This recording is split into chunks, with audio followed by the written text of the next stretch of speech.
Hello students, आज हम अपनी पिछली वीडियो का जो अगला भाग है जिला प्रशासन वाला, उसके बारे में बात करेंगे।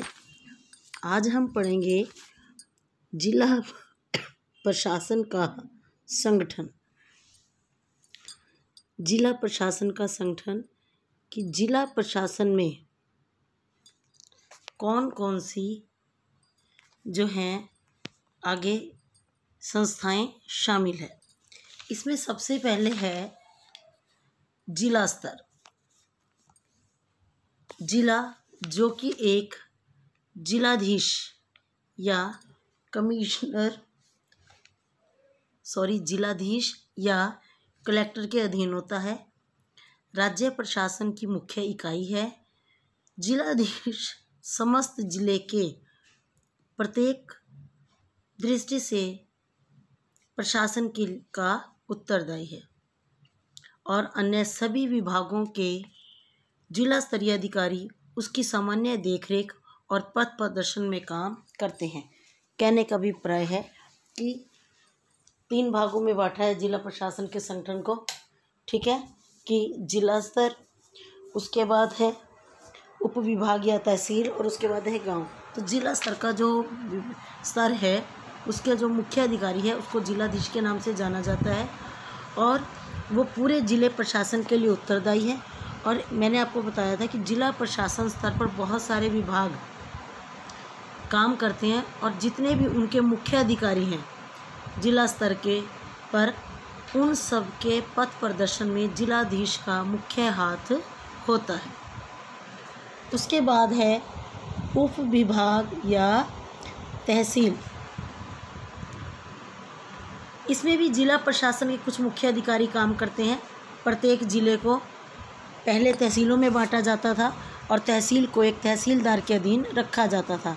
आजकल काम बढ़ने के कारण उसे तहसील की बजाय अब उप विभाग कहा जाने लगा है, जिसका अध्यक्ष एसडीओ, और अगर विभाग को आगे उप विभागों में बांटा जाए तो उसके अध्यक्ष को मैजिस्ट्रेट यानी कि एसडीएम कहा जाता है।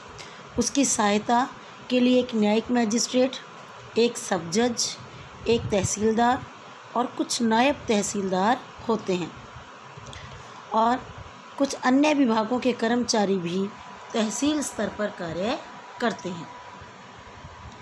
उसके बाद है गांव। गांव भारतीय प्रशासन की सबसे छोटी इकाई है। कुछ विभागों के कर्मचारी गांव में भी काम करते हैं, जैसे कि लंबरदार, पटवारी तथा चौकीदार आदि। इसमें भू राजस्व इकट्ठा करने वाले अधिकारी प्रमुख होते हैं, जैसे कि लंबरदार, पटवारी, चौकीदार।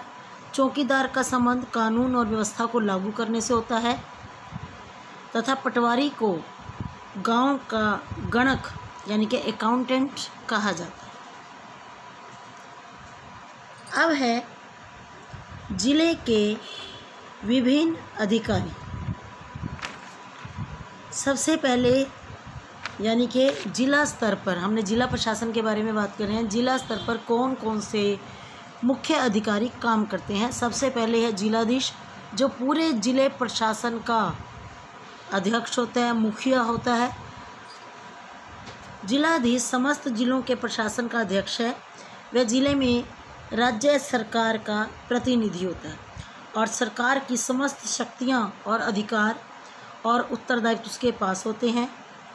जिले में शांति स्थापित करना, अपराधों को कम करना, सार्वजनिक सेवा के कार्य जैसे कि स्वास्थ्य, शिक्षा, लोक निर्माण, कृषि, सिंचाई, उद्योग धंधों की उन्नति, इन सब की देखभाल करने के लिए जिलाधीश उत्तरदायी है। साथ ही अपने जिलों में भू राजस्व और अन्य टैक्सों को इकट्ठा करवाना और स्थानीय सुशासन, जितनी भी संस्थाएं हैं शहरी और ग्रामीण, इन सब के पर देख रेख करने का कार्य, और साथ में ही अनाथ आश्रमों, अंध विद्यालयों, अपाहिज घरों आदि की व्यवस्था और संकट काल के समय अपने क्षेत्र में आने वाले लोगों की मदद जिलाधीश करता है।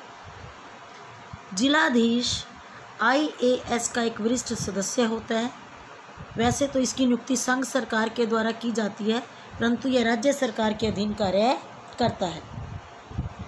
जिले के अन्य सभी अधिकारी जैसे कि पुलिस अधीक्षक, कृषि अधिकारी, शिक्षा अधिकारी, कोष अधिकारी, ये जितने भी अधिकारी हैं, स्वास्थ्य अधिकारी, पंचायत अधिकारी, एसडीओ, एसडीएम, ये सभी इसके आदेशानुसार कार्य करते हैं। उसके बाद है पुलिस अधीक्षक। पुलिस अधीक्षक जिले में पुलिस विभाग का मुखिया होता है। जैसे कि मैंने अभी बताया आपको कि जिला प्रशासन स्तर पर सभी मुख्य कार्यालय होते हैं, उनका एक एक मुख्य अधिकारी होता है जो जिला प्रशासन में अपने विभागों से संबंधित कार्य करता है। तो पुलिस अधीक्षक जो है, जिसे एसपी भी कहा जाता है, वो समस्त पुलिस कर्मचारी उसके अधीन कार्य करते हैं। वे अपने कार्यों के लिए राज्य के पुलिस विभाग के अधीन होता है, परंतु जिले में शांति व्यवस्था बनाए रखना और कानून व्यवस्था बनाए रखने के लिए वह जिलाधीश के अधीन उसकी सहायता करता है। पुलिस अधीक्षक भारतीय पुलिस सेवा का एक अनुभवी सदस्य होता है। वह अखिल भारतीय सेवा का सदस्य होने के कारण अपनी नियुक्ति और पदच्युति के लिए केंद्रीय सरकार के अधीन होता है, परंतु अपने कर्तव्यों के पालन के लिए वह राज्य सरकार के अधीन होता है। उसकी सहायता के लिए उप पुलिस अधीक्षक डीएसपी, सहायक अधीक्षक ASP, police inspector, head constable तथा कुछ कांस्टेबल होते हैं। प्रत्येक उप विभाग का एक उप अधीक्षक यानी कि डीएसपी होता है। उप विभागों को कुछ मंडलों में बांटा जाता है और प्रत्येक मंडल का इंचार्ज एक इंस्पेक्टर होता है। मंडल में कई थाने होते हैं जो सब इंस्पेक्टर के अधीन होते हैं। अब है डिप्टी कलेक्टर।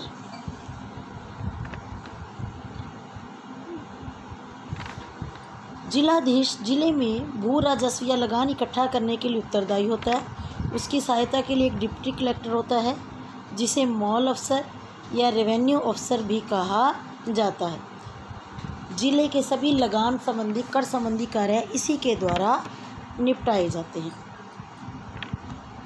उसके बाद है जिला शिक्षा अधिकारी। जिले में शिक्षा विभाग के सभी कार्य जिला शिक्षा अधिरेख की देख में किए जाते हैं। शिक्षा अधिकारी की, जिसकी नियुक्ति शिक्षा विभाग के द्वारा की जाती है, वह प्राइमरी मिडिल स्कूल पर नियंत्रण रखता है और उनकी विकास के लिए उत्तरदायी है। जिले में सभी गैर सरकारी स्कूल व कॉलेजों को दी जाने वाली सहायता इसी अधिकारी के द्वारा दी जाती है।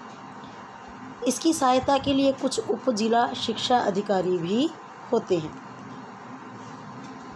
उसके बाद है जिला कृषि अधिकारी। प्रत्येक जिले में कृषि संबंधी कार्यों को पूरा करने के लिए कृषि अधिकारी होता है। वह कृषि विभाग का प्रतिनिधित्व करता है।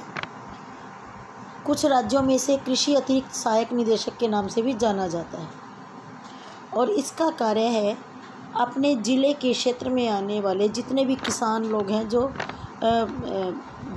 किसान लोग हैं, फसल उगाते हैं, उन लोगों को अच्छी किस्मों के बीज, अच्छी किस्म की खाद, खेतीबाड़ी के नए तरीक़ों से अवगत करवाना इसका कार्य है। उसके बाद है जिला उद्योग अधिकारी। जिले में उद्योग विकास तथा उद्योग संबंधी कार्यों को रोकने, उद्योग विकास तथा उद्योग संबंधी कार्यों को जानने के लिए, जांच करने के लिए एक जिला उद्योग अधिकारी होता है, जो राज्य के उद्योग विभाग का प्रतिनिधित्व करता है। इसका काम है ज़िले के अंदर जितने भी उद्योग चलाए जा रहे हैं, ठीक है, उनकी देख रेख करना, उनको पर्याप्त सुविधाएं उपलब्ध करवाना।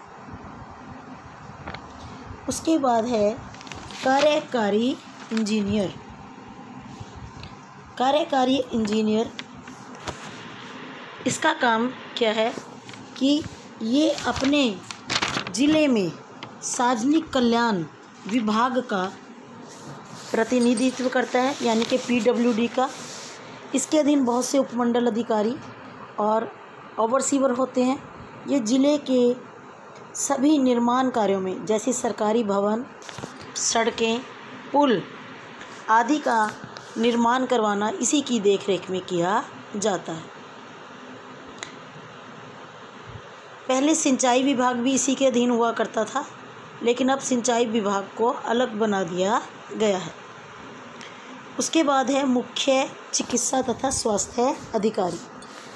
जिले में चिकित्सा तथा स्वास्थ्य संबंधी कार्यों को करने के लिए एक मुख्य चिकित्सा तथा स्वास्थ्य अधिकारी की व्यवस्था की गई है। कई राज्यों में जिला चिकित्सा अधिकारी अलग होता है, जिसे सिविल सर्जन कहा जाता है।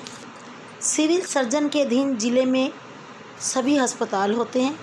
वह उनके सुचालन के लिए उत्तरदायी होता है और अपने ज़िले में जितनी भी बीमारियां, महामारी, टीके लगवाने होते हैं, गली सड़ी वस्तुओं के बेचे जाने पर रोक लगाता है, मच्छरों को मरवाने के लिए कार्य करता है, महामारी के समय लोगों को टीका लगवाने की व्यवस्था करता है। उसके बाद है अगला अधिकारी है जिला लोक संपर्क अधिकारी। जनता और सरकार में घनिष्ठ संबंध स्थापित किए जाने के लिए लोक संपर्क विभाग की स्थापना की गई है। प्रत्येक जिले में इसका प्रतिनिधित्व एक लोक संपर्क अधिकारी द्वारा किया जाता है। इसका काम जिले में सरकारी नीतियों और कार्यों का प्रचार करना है। यह विभिन्न प्रकार की फिल्में दिखाकर जनता के लिए बनाई गई, सरकार द्वारा जो जनता के लिए जन कल्याण वाली योजनाएं बनाई गई हैं, उन योजनाओं से अवगत करवाता है। उसके बाद है जिला आबकारी तथा कर अधिकारी। सरकार के सभी प्रकार के कट्ठों को इकट्ठा करने का काम इस अधिकारी के द्वारा किया जाता है, जिसके लिए जिले में एक जिला आबकारी अधिकारी होता है। इसे आबकारी अधिकारी कहते हैं। इसकी सहायता के लिए कुछ सहायक आबकारी और कुछ कर अधिकारी और इंस्पेक्टर होते हैं। अब है अन्य अधिकारी। इन अधिकारियों के अलावा भी जिला स्तर पर बहुत से विभागों के अधिकारी कार्य करते हैं, जिनमें जिला वन अधिकारी, कोषाधिकारी, जिला रजिस्ट्रार, सहकारी समितियों के सहायक रजिस्ट्रार आदि प्रमुख हैं। यानी कि जिला स्तर पर सभी विभागों के कार्यालय स्थापित किए जाते हैं और ये अपने अपने विभागों का प्रतिनिधित्व जिला स्तर पर रहकर जिले के क्षेत्र में रहने वाले लोगों के लिए कार्य करते हैं।